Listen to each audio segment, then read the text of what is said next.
Ketua Tim Kampanye Daerah atau TKD pasangan calon Presiden Anies Baswedan dan Muhaimin Iskandar atau Amin Sumut, Edi Rahmayadi mengatakan agar pendukung tidak ragu memenangkan Anies dan Muhaimin.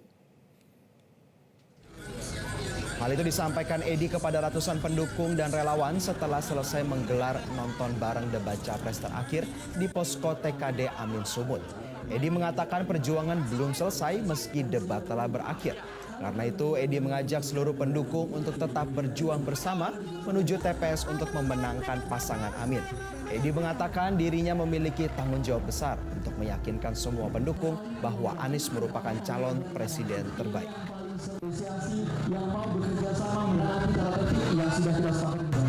Orang yang mempunyai intelektual bisa memastikan hanya mengutarakan waktu yang ada.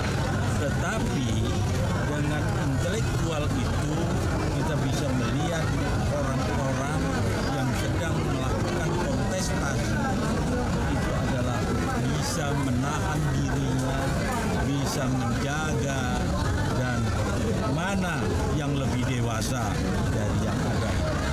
Inilah yang menekankan, meyakinkan bahwa pilihan kami, pilihan kita, pilihan Republik Indonesia insya Allah adalah ngomong. Jelajahi cara baru mendapatkan informasi. Download Metro TV Extend sekarang.